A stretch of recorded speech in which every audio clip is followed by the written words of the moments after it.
Hello, everybody, and welcome back to the Inky Thoughts podcast. If you heard anything about a leg when we started, it's just Robbie being Robbie. But yeah, sort of jumped the bag and pulled the cat out of the bag for you there. I'm welcoming back this time Robbie Ripoll, who was on the very first episode of this podcast and another podcast I did, what seems ages ago. He's also the man behind our awesome logo. And this time, Robbie's not here alone. He's brought along his brother, Jayvo. And we'll get a bit more into that as we talk about it. But these dudes have been through the ringer together, both for better and worse. And that's what we're going to get into a little bit today, especially what I think many people overlook in the tattoo world today, because there are a lot of family dynasties in the tattoo world still today. But people don't talk about what that is actually like growing up already planted in the tattoo world, especially with siblings that also want to do that and do it together possibly or not. But we'll get into that. Now, before I ramble on too much, that sounds too much like a nightmare therapist, would you, Robbie, we know you, would you please introduce your brother to us? This is my older brother, 2.5 years older, Jayvo Scott. What's up? I gave him that nickname he had years ago because I heard a dude call a dude Jayvo in a rap song, and I'm like, that's you, you're Jayvo.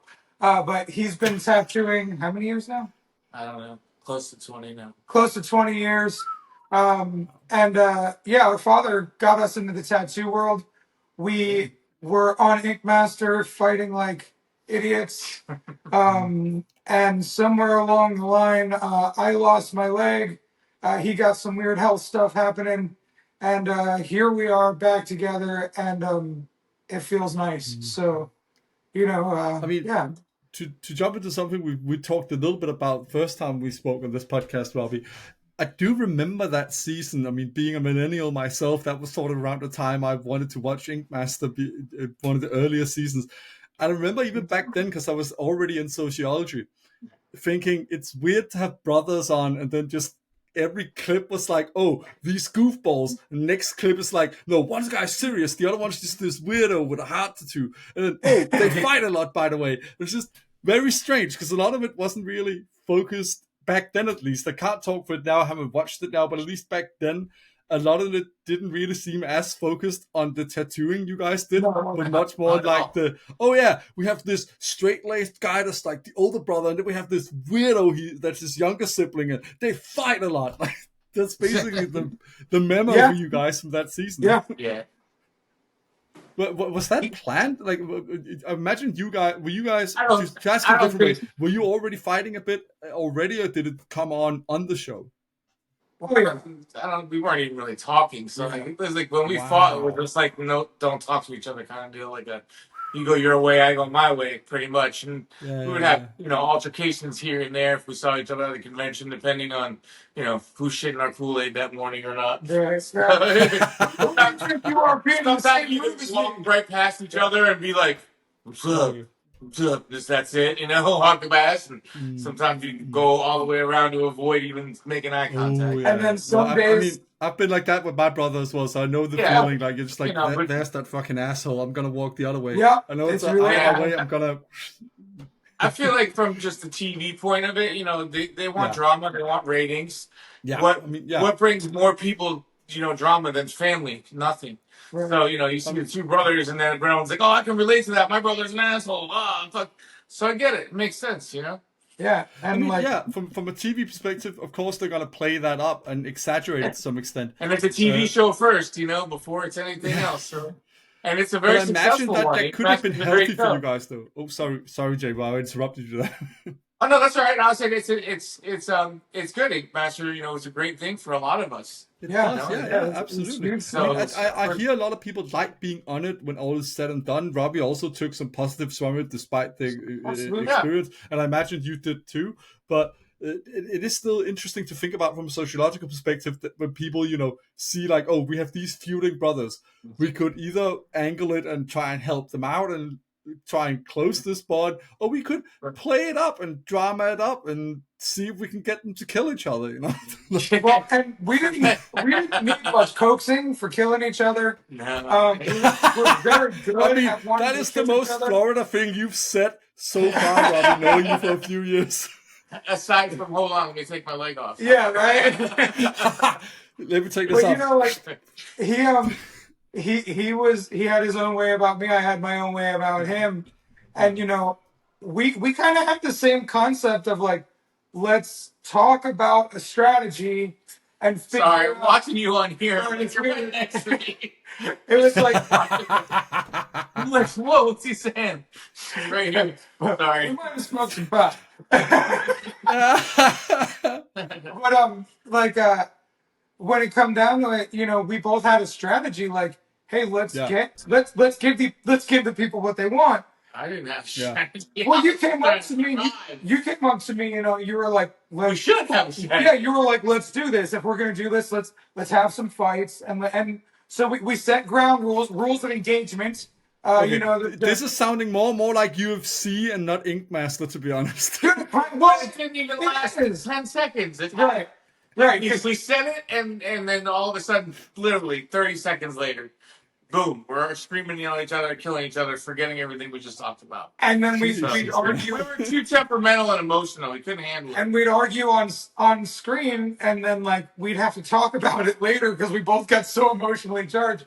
So like we had a very hard time. You know, and we both had shit going on at home too. Yeah. You know, so. Well, that's the thing people forget with these shows as well. That in you guys it went double, because not only did you already have a relationship that was sort of a little bit contentious outside of it, but you also already had your own lives like all the other participants outside of doing the show. So that's a lot of that's a lot of social pressure and a lot of anxiety that can be caused from that, because you can sort of feel a loss of control, I imagine, when put in that situation. I mean, I have to say the word imagine because I can mainly base it in theory and what you guys tell me.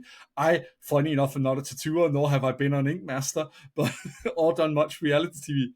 None at all. But, you know, there is this thing where, like, suddenly you have this performative aspect to it as well. You sort of have to forcefully, in a way, leave what's at home behind to focus on doing the show when you're there. And that can cause a lot of stress, I imagine. Absolutely. Yeah. I don't think anybody's really prepared for it unless you go back the second time. Then when you go back the second time and know what you knew, then it's cool. But still, you can still get that. I went back the second time and it didn't work either. So I went back, dude. So I went back. To 3 different redemption episodes. One we didn't film, and then by the time I did the third one, I finally was like, okay, I think I'm okay here, you know. But I was drinking with St. Mark like a lot, so we were just fucking drunk and then sleep and then film and then drunk and then sleep, and so it was like, you know, I'm fucking in the damn gym hotel. I mean the hotel gym, which was downstairs, so nobody could get a hold of me. So like now production's calling me because they want to start hours earlier, and I'm like throwing up in a trash can trying to do my sit-ups and shit. God, it was. But you know, that's how I made it through that one. I think I had weed in my chai latte, you know. I was trying to figure out how to make it, but I had figured it out. And what he did, you know, St. Mark was like, dude, when you go downstairs and when you're in the hallway about to go in, I want you to hear Eye of the Tiger. I want it to be like, you know, like when Eminem goes on stage at 8 Mile, you know, and he's hyping himself up and he's getting ready. Like, I want you to be fucking ready. And like, dude, that dude is one of the best motivational speakers ever. So, you know, he taught me everything from, you know, hearing your fans, the boos from people are like the yays from your fans. This dude taught me all kinds of wild shit about like how to do reality TV. And it took me, you know, 4 tries to get it a little bit more understood. And I think I'm totally different now. So if I went back now, would I be like, fuck yeah, I know who's behind the curtain at the Wizard of Oz? Or would I be like, I'm terrified and go back into a hole again? freak out, yeah. You know, like, dude, I cried every single day. Like, this shit was scary. What about you, Jayvo? How did you like prepare for it? I didn't, honestly. I don't want to sound like cocky, but I've been on TV before, Ink Master, and I had filmed a show where I had to make sure that they didn't intertwine each other, like a non-compete or whatever, because like Ink Master was like, while you're filming, you're not allowed to be on anything else, and I'm like, well, I'm already on this other show. But as a character, like as an actor, not like as a reality thing, you know. Right. So it was like, all right, cool. It's not like conflicting. It's not a tattoo show or whatever. Yeah, so I've been preparing for it my whole life. Since I was a kid, I've always wanted to be on TV. So at that point, it was the show that I filmed was called Complications on the USA Network, and that was like one of my first recurring roles. I think I was on 3 episodes, and I was like super proud of it. It was all cool, But then that came up, and it was like, oh, we might not be able to be on the show, but they figured it out, so it was cool. Okay, fair enough. But as far as that goes, like it's just having cameras in your face all the time. I mean, with acting, it's a little different because you're like performing in a different way. Well, yeah, I mean, there And you're doing a lot more to embody I somebody think it was else, a little. basically.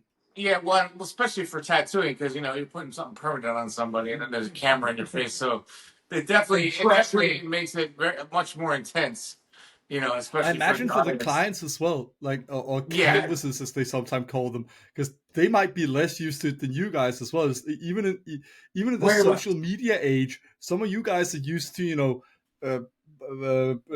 promoting yourselves with your faces out there as well now through social media. But the client might not be at all, and then they're suddenly in that situation. I know they signed up for it. We all know that people will sign up for shit they're not ready for all the time. yeah, and you don't really know. You never really know what's going to happen. So, but I mean, that aids the surprise and the element, all the elements of what they do to make the show look good, and they do a good job at it. It's really entertaining. I mean, I watched it for I mean, all the I can't seasons argue before I against the got on entertainment it. value, but I will say this as a tattoo lover myself and a sociologist, they are the type of shows that are, though there's also something for tattoo lovers to watch in it and tattoo artists, they are geared more to non-tattooed people, I think. Sometimes like it is more definitely. for a crowd that isn't already in there, but finds it fascinating from the outside. Yeah. But that's the magic of it. Like when I met Donna, my fiance, she was like, Ink Master's corny. And then, her granny knew who the fuck I was. And when we went to conventions, like everybody knew who the fuck I was. And she was like, maybe Ink Master's not so corny. Knowing you, that might have been off a wanted poster, to be honest. Don't let this guy in. Right? But at the end of the day, she looked at it and she goes, damn, I can capitalize. We can capitalize on this. And she turned it into a brilliant marketing scheme. Absolutely. Or business model rather than marketing scheme. It's like, what are you talking about? Yeah, that sounds bad. You're an asshole. That did sound a bit like, what are you doing? Is the rat movement actually a cult? Do you sell it? Is it a pyramid scheme? What are you doing here? Well, that's why she's the business part, man. I draw pictures and fucking have cool ideas. She's I thought for one second I thought you were gonna say Kool-Aid, and I was gonna be like, you took the joke too far, man. I draw pictures and I have Kool-Aid. Nope, we're not.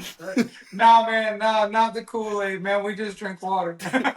But I will say this: were you both like? I imagine you were, Jayvo, especially because you're a bit older, and but I don't know your earlier career actually. But how long had you both been in the tattooing world before Ink Master?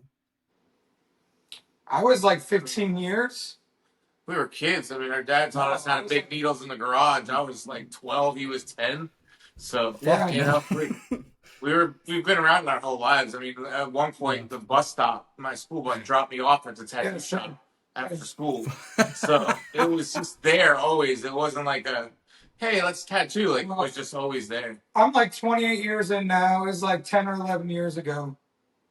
Wow. So, because you were both veterans already when you were on the show. Absolutely, yeah. And he started in the piercing world before I started in the tattoo world. So he was around the shop. Well, we were both around the shop a lot, but like he was allowed to work there before I was. Yeah. But by the time I was like 12, my dad started giving me jobs. By the time I was 16, he let me be a professional tattooer, which I shouldn't have been. But Well, I mean, yeah, we know better now, but yeah. Yeah, man. And we had bad habits. Our dad taught us bad habits. I remember one time he was like, hey, Jay, that girl was cute. You should run after her and get her number. That's the worst thing. Oh, no. That's not good. That's not good. But, we were kids. Our dad was just trying to figure it out as he knew it, He was a great dad in some areas. He was a learning dad in other areas, just like we are, But, it was fun. Growing up in the tattoo shop was really fucking fun, man. Like, But did you ever grow up Yeah. like? Was there a rivalry when you were both learning as teens? Like, Yeah, did you like, Our or was it more rivalry, supportive? our rivalry has gone on before tattooing, just because we're brothers. But at the same time, Yeah, I mean, we're I like get that. Yeah. we were like best friends. We moved around a lot as young kids, up until I was about 7, and you were probably 9. Um, and that's when we moved to Coconut Creek. So we moved around a lot as young kids in New York, and then we moved to Coconut Creek, stayed in the house for like 15 years or something, and then moved to Melbourne. Or no, not that long, but yeah, we moved to Melbourne in like 97-ish. Okay. So, and like, dude, we have this weird superpower of being super connected. We're like we have that twin communication, and like the brothers from G.I. Joe. Yeah.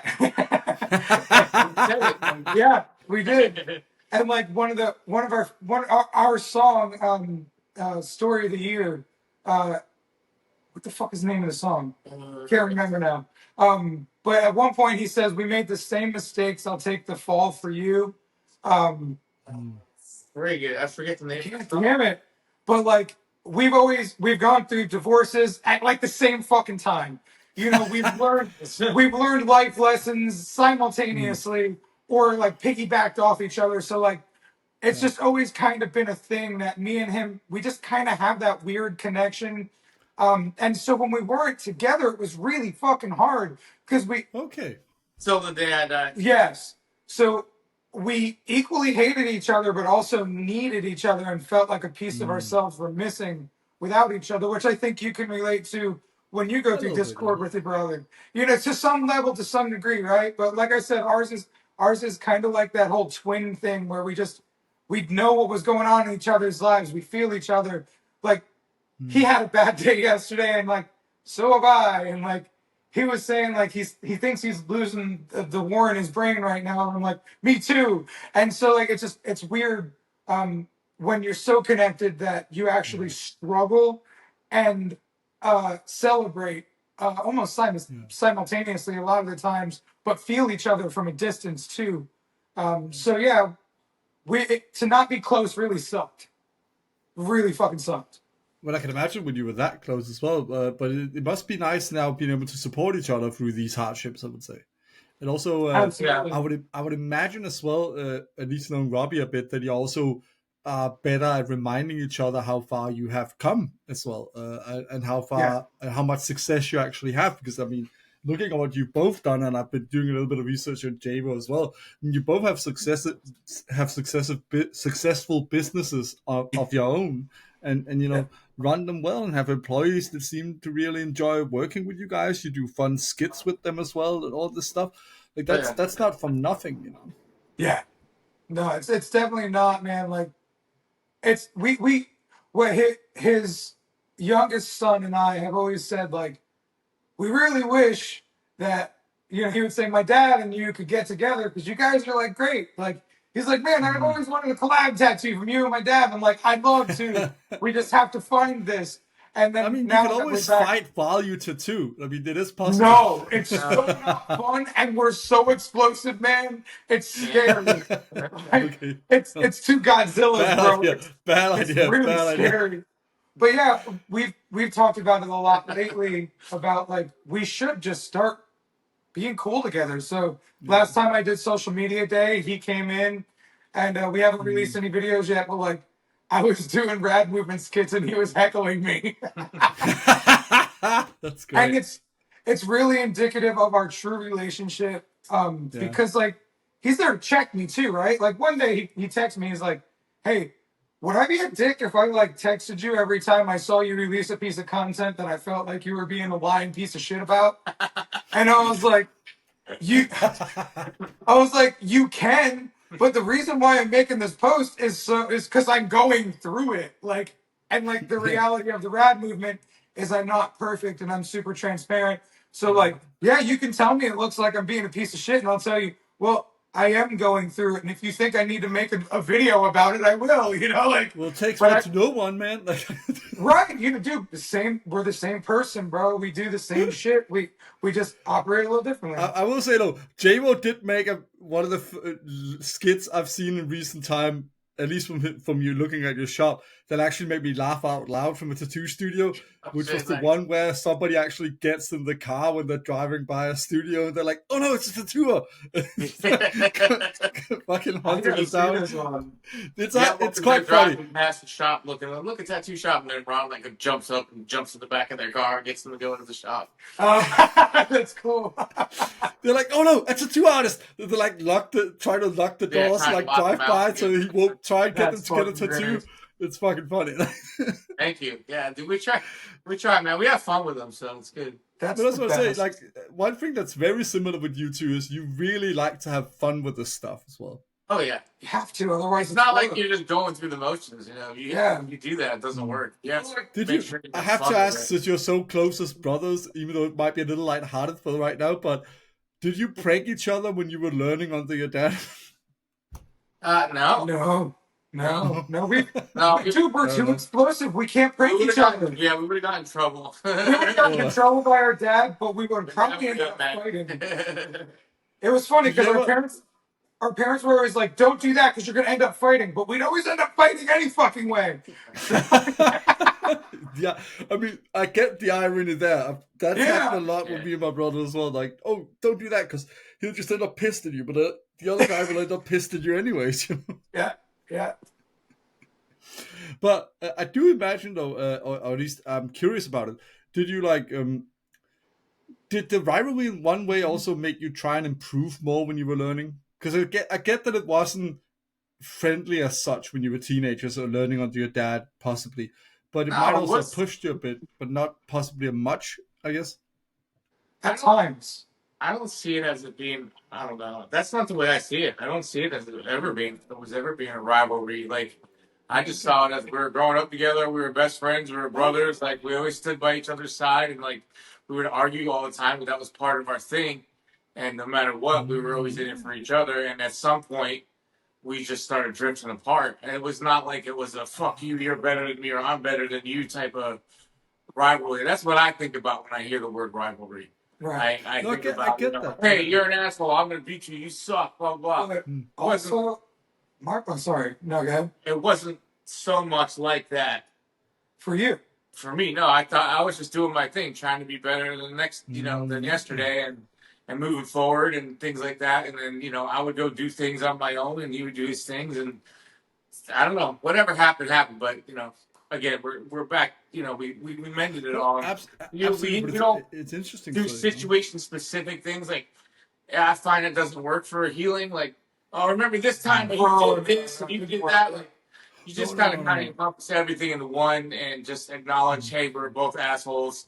Yeah, it was fucked up, whatever, and then kind of just move forward. But as far as, like, the rivalry thing, I didn't really see it as much. Which sucks, because, like, I did see it as that. I thought you were like against me as fuck. And then, so if you're going to be against me, I'm like, well, I'm going to be against you even more as fuck. Yeah. So then, I thought you hated me a lot of the time. So a good defense mechanism is to be like, that guy's a fucking asshole. Like, I was hurt because my big brother didn't like me. So I thought, and I didn't know how to let you be you while I'm being me, without being up your ass. I think we kind of we tried to control each other a little too much. And so when I couldn't control you, I was mad as fuck. And then when you tried to control me, I was mad as fuck. So it's similar yet different. But I just wanted to be his friend again. And I didn't know how to do that. And but also I didn't know how to control myself when I got mad at him. So if he did something that he was just living, and I took it personally, I'd be like, did everyone just see what that motherfucker did? Grab your pitchforks, let's go. And it sucked because if we could have been to the point where we are now and fucking listened and seen each other and understood each other, then it would have been different. But for me, I couldn't listen. You wouldn't listen. Stubborn. And then now that it's funny because the way we handled it this time was through the diagnosis.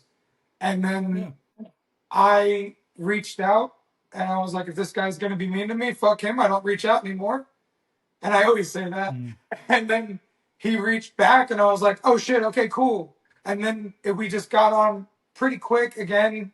And the way I treated it this time was I don't need him to apologize for everything because I've tried that before. And every time I'd be like, you did this, and you did this, and you did this, and then you did this. And it just, we're just kind of fighting again, but with a little less violence. So I just started to understand him. And then I realized that if I understood him, wow, he understands me too. And we can just grow from this. And he said it in the car one day. He was like, man, this didn't happen in one conversation. So like we can't rebuild it in one conversation. And dude, we just talk about all the things we need to talk about in the moments we need to talk about with open minds and open hearts and share perspectives, even when they were differing, without the second part of fuck you. Because it was always weirdly we see this a lot. At least when I look from the outside in, there's a lot of tattoo families, for lack of a better term, or tattoo siblings where they end up feuding a bit. Why do you think that is? Like, it seems very prevalent in the tattoo world sometimes. I think it's maybe just too many commonalities between them, and that they're doing the same thing in the same industry. And sometimes you think, hey, there's not enough room for the two of us. You said it earlier. Yeah, I did. I mean, everyone gets subject to like ego and things like that. Yeah. Unfortunately, you can't fall victim to it. You got to beat it. I mean, it's all emotions people feel and go through. And sometimes, when you do a good job with something, you're like, damn, yeah, look at me, I'm fucking awesome. This is cool, But you got to kind of bump the brakes a little bit. And I think it's just with artists, there's a lot of ups and downs, and we have really extreme ups and really extreme downs, and they're hardcore. So the emotions all the time are just hard to deal with sometimes. So it's you never know. That's what I think. It's not an excuse. Kind of like the artists, were more emotional and creative, and not as analytical. I mean, again, as an academic guy looking at tattoo artists from the outside, yes, you are. Absolutely. Even with people, it's actually getting at a weird pet peeve of mine, because especially in Northern Europe, I feel sometimes, but also in the UK and the States, people love to point out the older generation, or people that tattooed in the 90s, be like, oh, there were these hardcore motherfuckers. No, that was a facade, man. All the tattoo artists back then too were sensitive art kids. It's all of them. Like, they were still tough though. They were still had the tough guy thing going on. That's the thing. That's the thing. It's a tough guy thing. It's not that they actually were. Because there's someone today, I'm not gonna name names, but it just pissed me off, this video, and I know you guys might see it more my way, because it was this woman filming these videos, and she's been a photographer in the industry for a long time, doesn't have many tattoos herself. That's fine. You can still love tattoos if you don't have many yourself. She asked tattoo artists, like, oh, what do you think about it back many years ago? And one guy said, oh, I miss sketchy shops where you had to ring the doorbell and people are a bit afraid when they get in. And I'm like, no, you just miss the power you had from that. Nobody actually misses that, because that's also when tattooing almost died in the 90s. It was scary. It was a scary place. It was taboo back then, yeah. And like, yeah, exactly. That's the thing. Like, I hated growing up. If you really miss a sketchy shop, make one. But that was the don't excitement complain of it, about not getting clients, But yes, but for me, no. Like, I remember growing up in middle class white suburbia, and our fucking dad comes home with a sawed-off shotgun in his fucking hand that he got from the pawn shop next door, because he was afraid that the guy he just fired was gonna go fucking nuts, and the guy did, and like kidnapped my father's fucking half sister, fucking tattooed her for 3 days against her will. Like, weird ass shit, bro. Calling our house on the phone, threatening to murder my fucking my dad and shit. Like, dude, jeez, I was terrified of that old school mentality, because I lived as a child in it. And like, I was like 15, 14, and I was like excited. It was exhilarating, but like, it was also terrifying, because like, I don't want to die because my dad fired a tattooer. This is crazy. So like, no, fuck that. I don't want to go back to that shit. That shit's scary. That was hard to live with. My inner child still has a time where I thought one of those dudes came after me when I was on a bicycle and I froze. Like, no, I don't need that in my life, dude. Hey, that might just have been Jayvo trying to scare you back then. No, but I'm surprised with his reaction. That's crazy. Mine was just like, man, Dad's cool. He's got guns. No, I mean, but that's the thing. I'm a more big sensitive thing cat.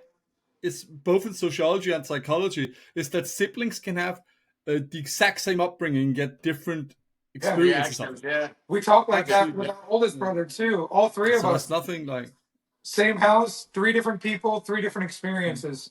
You Did know, your it's older brother wild. also get into tattooing or? He's a musician. Oh, fair enough. You sounded fucking. I'm fucking super proud of Michael as a musician. He's fucking. That's what I said. He's like, He's Thank you, so talented. Yeah, man, he's so talented. He's a career musician, actually. I'm gonna Yeah. plug him really quick. Yeah, that's what He- he he- experience. Yeah, he is the career awesome. musician. Have you tattooed your older brother? Does Not at all. He does what you said? Is he tattooed? No, not one. Oh, fucking hell. that's That it, is yeah. interesting. Yeah, he's 50. Growing up around the tattooed. He's 52. He's 52 and doesn't have not one tattoo. That is so. I'm sorry, but that is so fascinating. Not just growing up with a dad who's a tattoo artist, but 2 younger brothers who become tattoo artists, both heavily tattooed, and not a one. Yep, not one. I think he might have one ear pierced. What a weirdo! What a black sheep in your tattoo family. Well, he's a minority now. Yeah, more people have tattoos now. But strangely, especially in your family dynamic, that is the black sheep, so to speak. Well, I think it's his art, so absolutely. We're so similar too, but that's one place where we're all very different. Like you and I think I got bit by the tattoo bug a little earlier than you did, like as far as like coverage wise. And then you came in fucking getting massive coverage, and Michael just watched this like, what the fuck are these idiots doing? You know, but you know, like family dynamics and stuff. We all went our own ways, but because I think growing up with a father who's an artist and a mom who was a nail tech who did nail art, and entrepreneurs, you know, I just feel like we all kind of fell into art and entrepreneurialism. You know, word. It's a cool word. I think it is. Yeah. I'll help you there. Entrepreneurialism. I don't know. What do you mean? Either way. Interesting. Kudos. It at least works. We all get it. Yeah, it all works. It all works. Sorry, it's that squirrel mentality. Yeah. Hey. Don't you worry about that. I both have the hair color and the mentality of a squirrel. So it's absolutely all right. And like his son and my oldest son made a song together, which got my son into music. Nice. And Gabe's in school for something I don't even fucking understand. He comes in here and he talks about his school. I'm like, yeah, bro, you're a radiology tech? Radiation therapy, yeah. Dude, the things he tells me. That's pretty impressive. It's crazy brilliant, the things he's talking about. August, so. But those dudes, your both sons are not doing the artist thing, which is kind of interesting. Did you they're both more into sports. That they would? Oh, sorry.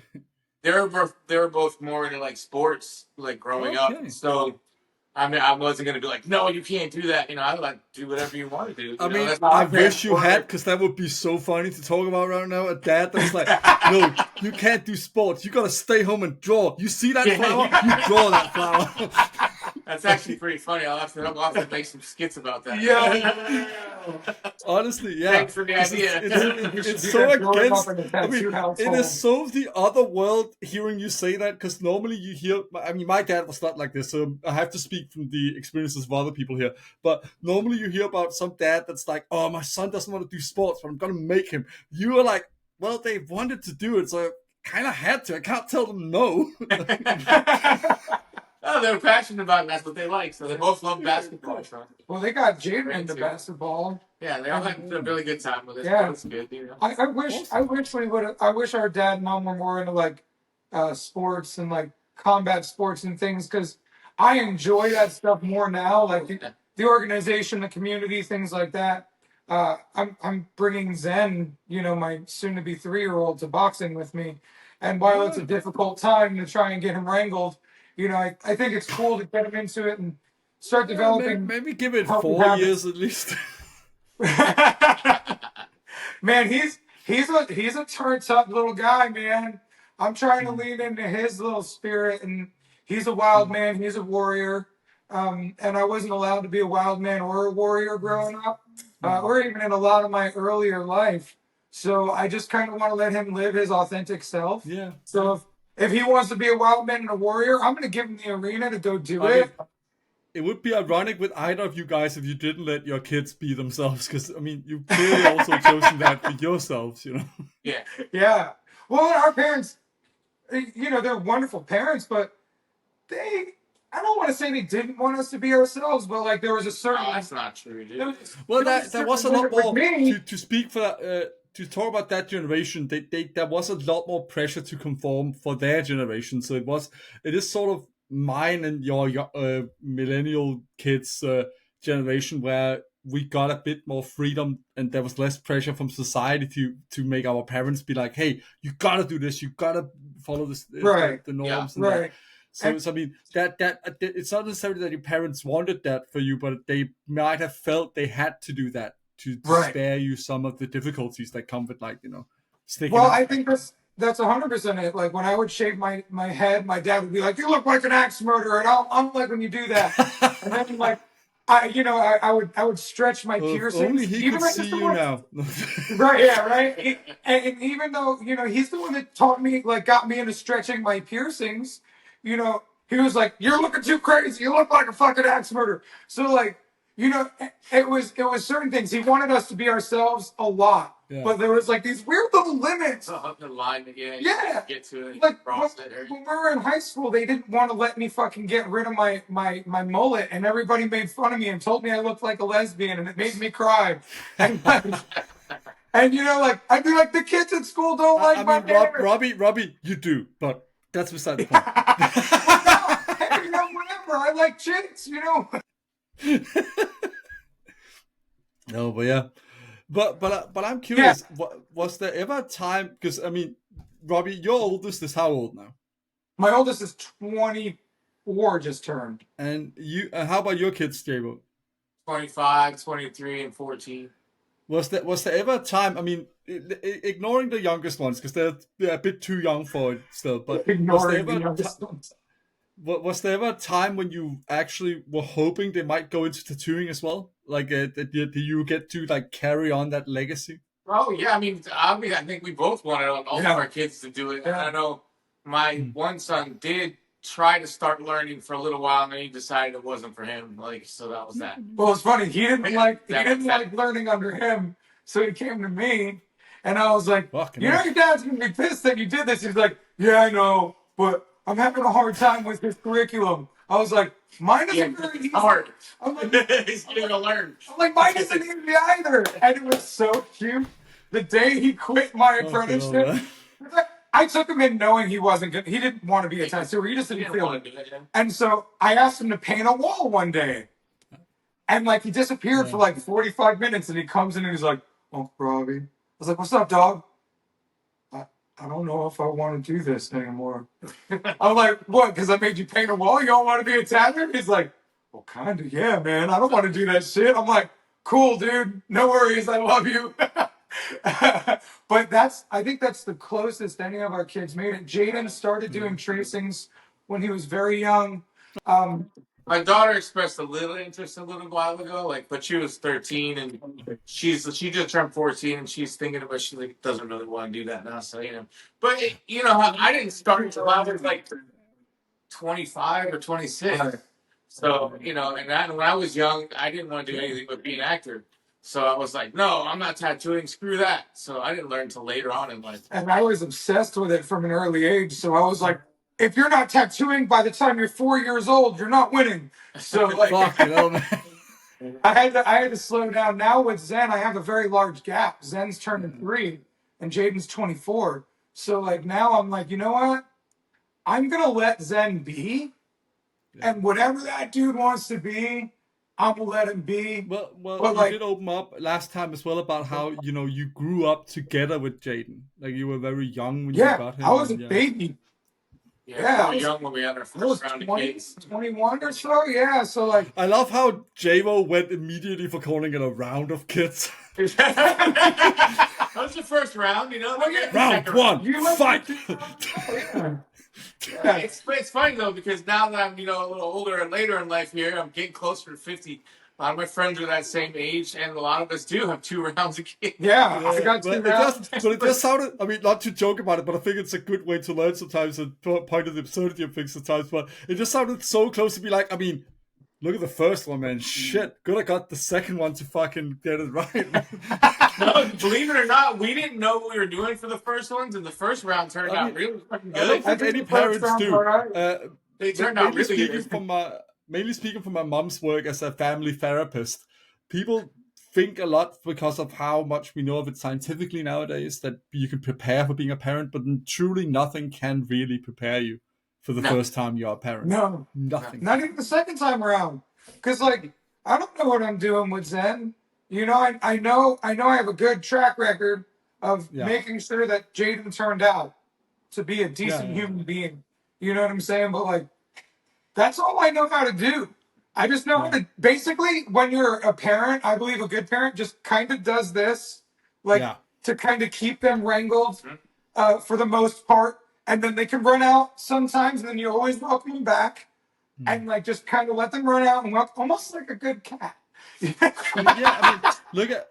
think there's some truth to that, because I mean, I really tried betting it all. You know my background story a bit, Robbie, and I, went for the full PhD and didn't work out, and ended up nowadays back in my childhood bedroom. But it's nice to know that there is that, because I didn't plan for this, But I think that's very true what Robbie's talking about there, because a good parent is just aware that can happen and will be there if it happens. Of course, nobody wants that to happen. Nobody plans for that to happen. It certainly wasn't my career plan to end up being almost 35 in my childhood bedroom, But it's shit like happens, and it's nice when you know. And if Jay was anything like Robbie is, and I imagine you are, your kids are very aware of this. But that doesn't mean people immediately, think, oh yeah, cool, I'm just gonna pop back there if it shit goes wrong. But it's still nice to know that you're not gonna get, disowned if you fuck up, or you're not gonna get left out there to fend for yourself, if it didn't work out, because there's a lot of risk out there when you're trying to build something. We've both needed our family's assistance at times, just recalibrating, redirecting, refocusing, new beginnings, whatever the fuck it is, like it's cool to have that. And that's, like I said, our parents were a little restrictive, but honestly, for the most part, they were really good to us, and they loved us, and they cared about us, and they always were there to do what they could for us, even if what they could do was say, sorry, I can't help right now. But like, they were always there like this. Sometimes the greatest help you can get is just that, knowing that you won't be hated by your parent, and you'll still be loved if it fucks up. Because I mean, I've been there, knowing that you'll ask for help and you can't get it, but it's still nice that they're saying, hey, you're not wrong, you're not a fuck up for doing this. Because I still feel that sometimes, So I can only applaud you guys as fathers for leaving that space for that with your kids in case shit happens, Yeah, and we're not perfect, but we do our best. Turning to the younger kids who we ignored for now. Yeah. Turning to the younger ones. What would you, like, let's say they developed the interest, keenly interested into tattooing. What would be the time you think it's okay to teach them to tattoo? As soon as they showed the interest? Yeah, I mean, like I said, my daughter's 14. She just turned 14, and if she showed me continued interest, I'd have her right now doing it. It's maybe not tattooing on people. No, I was going to say that might be a bit learning about learning tattoo history, teaching her to make needles, showing her things like that. Not my rule is, when I have an apprentice, they don't touch anybody for a minimum of 6 months before I even. I think that's very healthy. Mostly a year. That's the way I do it. That's not. I'm not saying it's the right way. That's just my curriculum, the way I do it. I think that's very healthy. Being around the environment, being around clients and all that. Right. They learn everything for a year, and then you get tattooing comes after. But you learn it obviously throughout the whole time. But I'm not just gonna. I don't still turn people loose on the skin. But yeah, if it was my daughter, I would teach her now, and she's 14. She would start the process, and then obviously it'd be more advantageous because it'd be a longer apprenticeship, so she could learn I mean, a yeah, lot more absolutely. thoroughly. And like he did So when would he you was in keep high her school. from? My dad, let him go to Yeah, the on the job program. So half the day he was yeah, at school, but absolutely. half the day he was at shop, and he learned all the stuff that way. So it was cool. No, it's super So cool. that would be a 13, 14 is a fair age. Yeah. But So, I mean, yeah, no, I mean, so for I'm that bit of it, I would say yes. But I'm curious. When would be like? Would you keep her away from tattooing on people till 18, or would you do it a bit earlier than that, or what? I would say depending on the progress. Yeah. Every individual is different. I have different apprentices. They've all taken different amounts of times to be like, okay, you're graduate. You graduate now. You're an artist. I would say no younger than 16.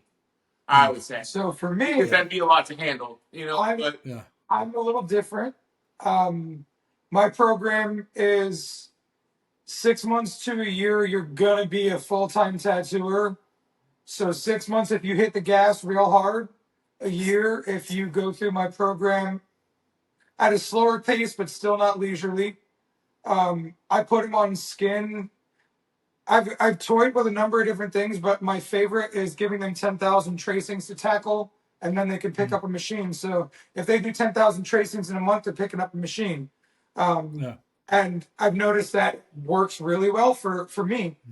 Putting the machine in their hand earlier actually helps them get it a little quicker in my brain. It's and in interesting my to see the experience. different approaches. To be honest, Completely different. But still, but- I want them around the shop. I want them to know everything about the shop, and I need them to understand how a shop runs.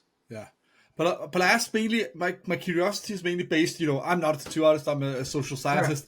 It's mainly based in as a collector myself that I think it seems more appropriate to tattoo other humans when you can get a tattoo yourself. Because you do see kids now that, because their fathers are tattoo artists, they're out there tattooing at like 12 or 13. I'm like, but they can't get one. Like they might turn 18 and never want one. They're just doing this because they admire their dad, it seems like, And if my son is 5 or 6 and he can say, Dad, I want to fuck around with tattoo stuff, I'd be like, all right, let's talk about safety. And I'd drill safety into his head, and I'd really like. I feared for 1 second, Robbie, you were gonna say, then we're gonna tattoo him, baby with tattoos. Like, no, definitely not. No, because like, look, there's limits, right? But also, I do believe in everything in moderation, including moderation. Yeah. So if my son wanted to start tattooing at 5 because he's cognitively available to do that, we would start building a brand around it, start building a business around it, and start helping him develop everything around the tattooing if that's what I really felt he wanted to do.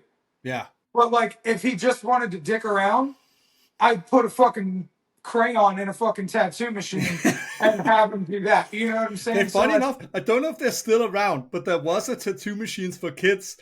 Oh, they still are. That made toy. Yep, they make them. Yep, they still are. I'm like, I really wanted Jayden to go into tattooing, and I think I pushed him a little too hard away from that can it. happen when you're too passionate on behalf of a kid. Sometimes it can sort of kill the momentum for them and the joy in it for them, because they sort of need to find their own passion for the thing at times. Yeah, no, totally. And he was an amazing writer his whole life, and now he's a rapper. So like, that's just writing to music. I mean, it's not un-tattoo related when we look at most rappers. Right? Yeah, dude. I mean, he it is tattoo related in his world. Like he's got a big old donut heart shape that says "Dad" through it on his thigh. I mean, if it wasn't you, Robbie, that would be a weird tattoo for a dad. But it kind of works when it's you. I always got him a chocolate sprinkle donut from Dunkin' Donuts, a cream cheese bagel, and the chocolate milk. He still gets that order to this day. So, have you tattooed any of your kids, by the way?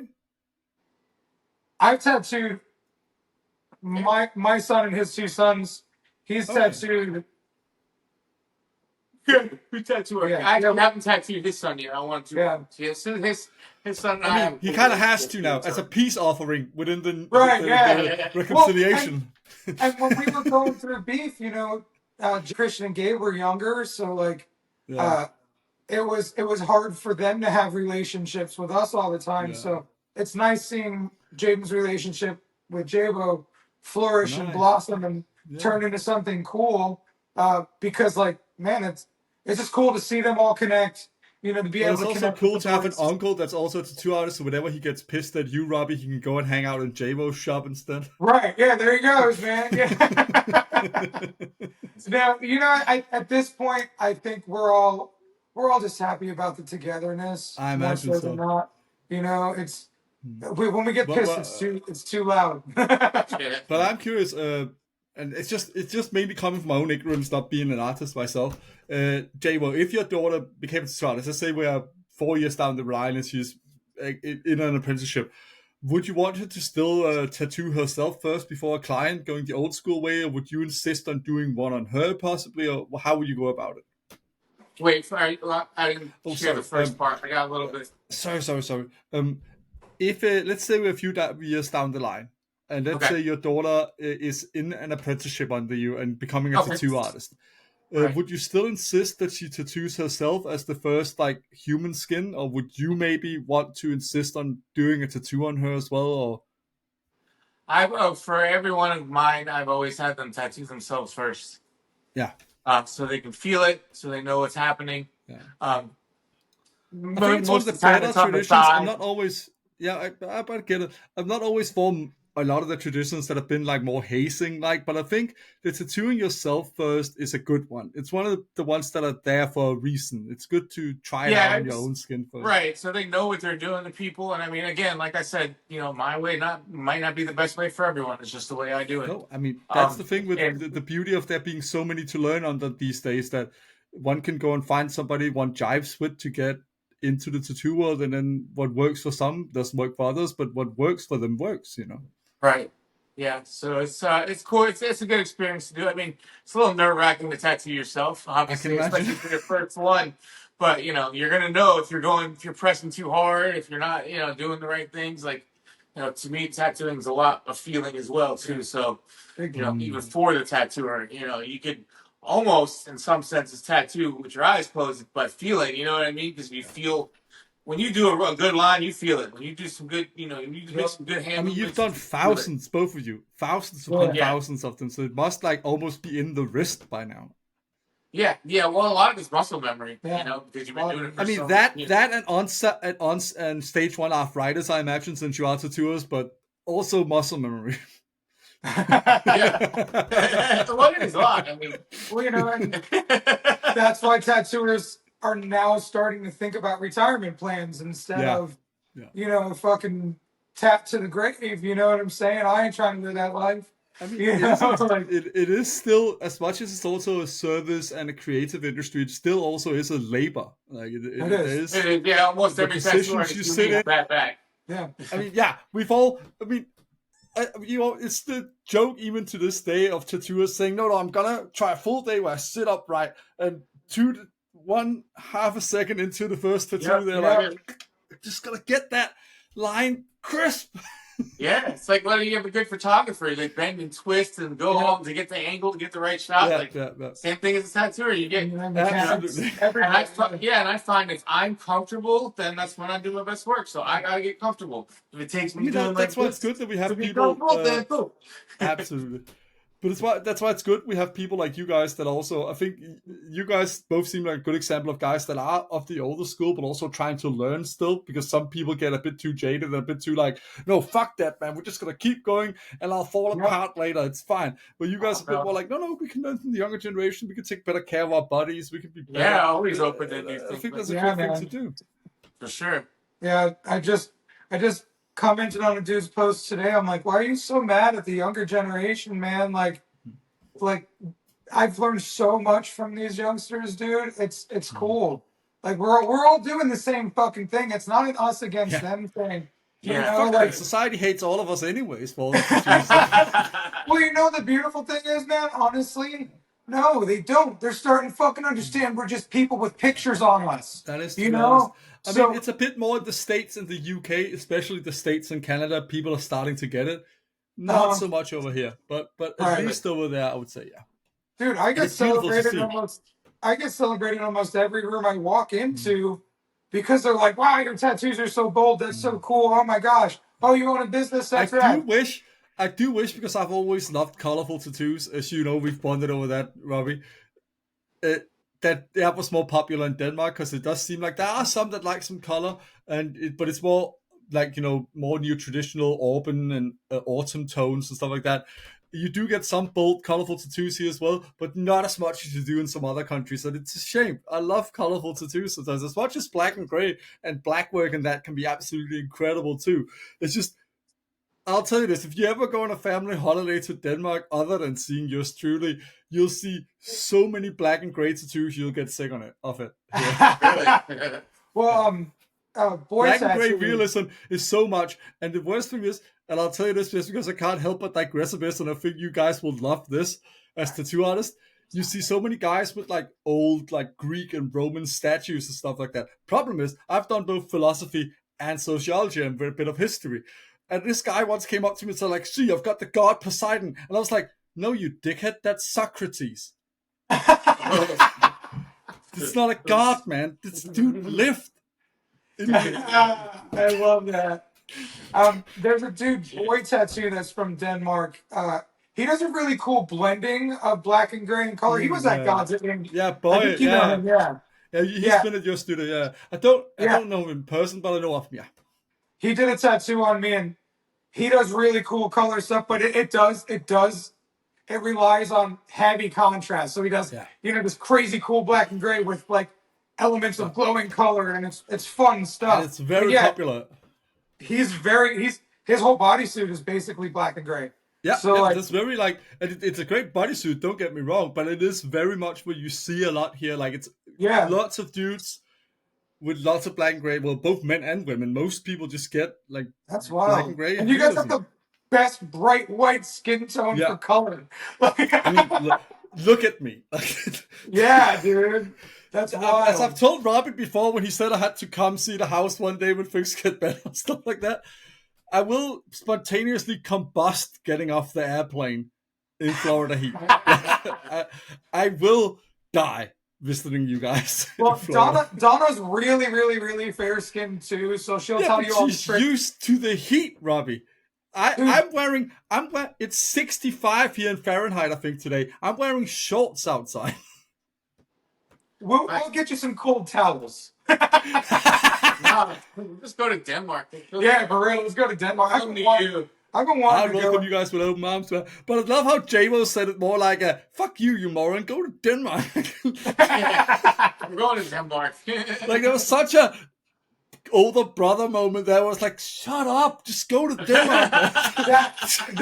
That's just our relationship. So, but it seems you found. I mean, I've not met Jayvo before, and I can't speak for your relationship because I haven't seen it so much. But it does seem like you found more of that groove with each other more than you might have had before. Like you've sort of started to love these differences that might have separated you before, which is quite really cool. Separated us. Yeah, but if you embrace it, it kind of makes it better. It makes it easier. Yeah. Like, I really like the guy. Like, you know, Jayvo's an asshole and Robbie's a dickhead, and that just works. Yeah, dude, for real.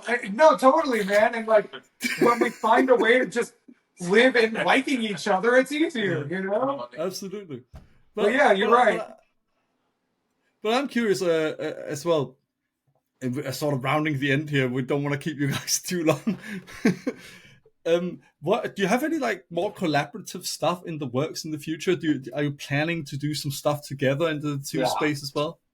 Yeah, I think now that we started kind of talking about things, you know, people are like, "Oh wow, it's cool." I always wanted to maybe get something by both of you, but never thought it would happen because you guys were jerks, you know. That's not change. Just get along. That's what we do.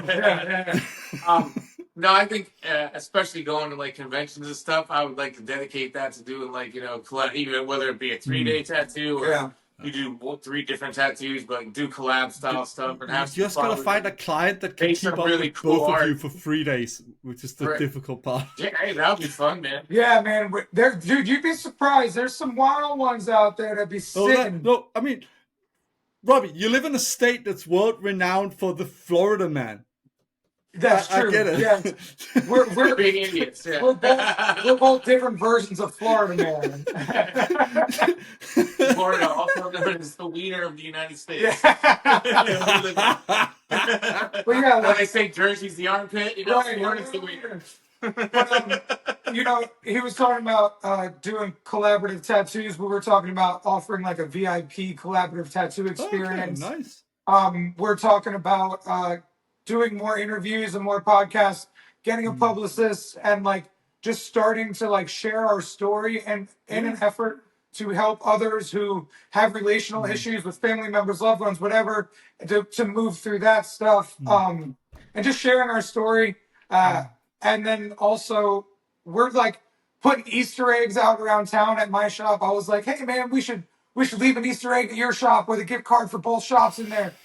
So like we're like talking about new things that we can do to like just work together and like not be stupid, because there's plenty of clients for all of us, and we're both well known and we're both well loved and liked. And you're in the same town as well, right? Right, yeah, like shops are 10 minutes away, 15 minutes away, really. Like, no. Is that American 10 minutes as in by car, or Danish 10 minutes car. as in walking distance? By car. Okay, by car. Okay, fair enough. It was funny.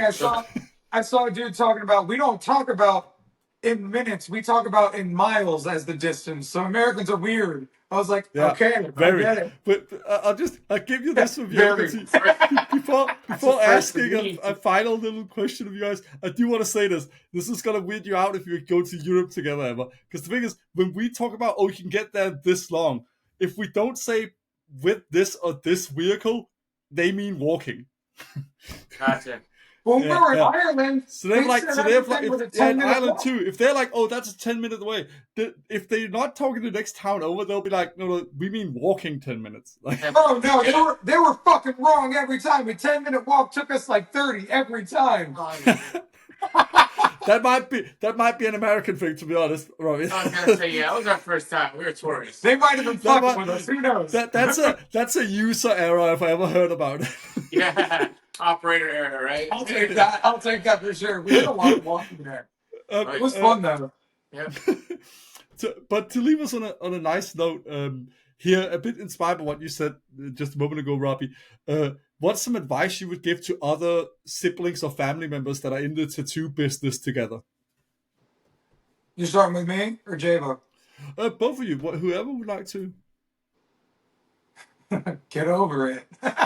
Yeah, I mean, just basically just grow up. Yeah, honestly, it's really mature. Like, you have to, accountability is a big thing. Yeah. You got to make sure you're like, okay, look, I know I did that, and then it works on both ends too. It's not just one sided. The thing I would say is, and we haven't really talked much about it, and that's good because I don't like to highlight it or anything, but I got diagnosed with a pretty bad stage 4 cancer last year in September, and don't use that shit as an excuse to mend your relationship. Fix your relationship when you can. Because it's so cliche, I got the death sentence diagnosis, and it's like, oh man, I got to scramble and make everything right. And it's basically what's happening and what I did. And I'm glad I did it, but at the same time, I'm like, man, shouldn't take that to bring it, because it's really not that hard to mend it. Because if you realize that you just push your ego out of the way, recognize your relationship, and your family. If you can have a good relationship with your family, you're not going to get anything better than that. So don't let something silly get in the way of it, and don't let it take a catastrophic event to make you mend it. I think that's a very beautiful and very wise message to round off on, and to cheer Robbie up a little bit, because I always like to end out on a light-hearted note, and I can see a tear almost forming on Robbie right now. Yeah, it's beautiful. I definitely I held back as a little brother move. I was like, he's not going to like it if I start crying, because he made fun of me at the last time I cried. Well, you are the guy with the heart tattoo out of you guys on the cheek. I am. As a question to round us off right before we ended, to sort of cheer us up a bit more, because it has been deep and it's been beautiful today talking about this stuff. But I'm curious, what is one tattoo you would want to do on your brother? Ooh. I don't know. That's a good one. And like free range, any design. I think it would be even.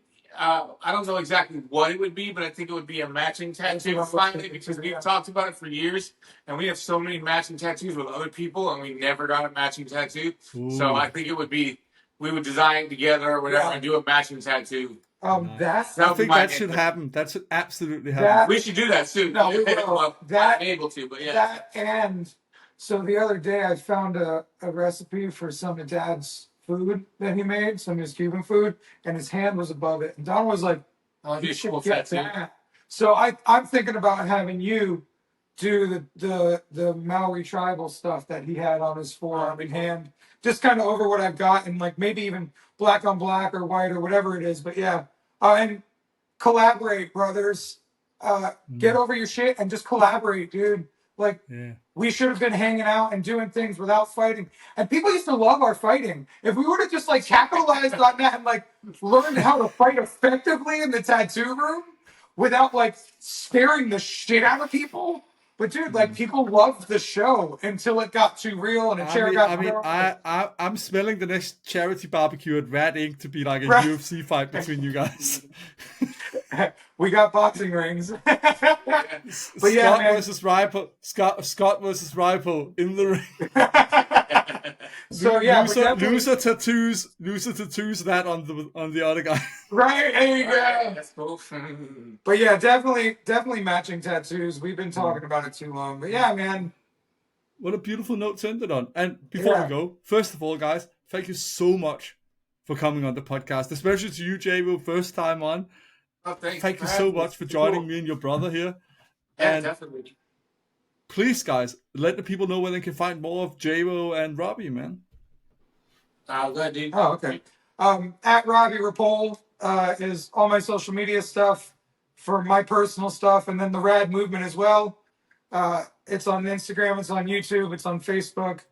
And then my studio is Rad Inc. Florida, because I couldn't find Rad Inc. on Instagram. Some dude named Redink with like 12 followers who wouldn't respond to me had my name, and I was real upset. I'm like, damn it, Redink, why can't we be friends, man? Like, I'll pay you for this name, dog. But like, also in the true spirit of me being Florida man as fuck, Rad Inc. Florida kind of flows. But yeah, Rad Inc. Florida, the Rad Movement, Robbie Ripoll. Those are the things. Those are the places you can find my stuff. If you want to book tattoo stuff, radincflorida.com. But yeah. Nice. And then all my stuff is pretty simple. It's all at Jayvo Scott everywhere. Instagram, Twitter, Facebook, all of them. That's all just at Jayvo Scott. And then my shop is True to You Tattoo. So the website would be just truetoyoutattoo.com. Nice. Pretty simple to find. I mean, obviously, sounds cocky as hell. Google me, bro. No. It's like the biggest flex, you know, like Google me, bro. If I didn't already have a title for the episode, that would be it. Google me, bro. Google me, bro. That might honestly become the title when I listen back to this before I put it out. It's true as fuck though. Like when I don't have a card or I don't have any way, I'm like, just Google Robbie from Ink Master, or if you don't remember that, Robbie with heart face tattoo or guy with heart face tattoo. You're gonna find me somewhere or another. One leg Ripoll, like. yeah, exactly. Dude. There's so many ways to find me. I don't think there's any more one leg Ripolls out there in the world. Before Robbie starts a conspiracy theory for me about why he lost his leg, we're gonna end the episode here. Thank you to everyone watching or listening in. We'll see you in a couple of weeks. All right, brother. Thank you. Appreciate the shit out of you, man.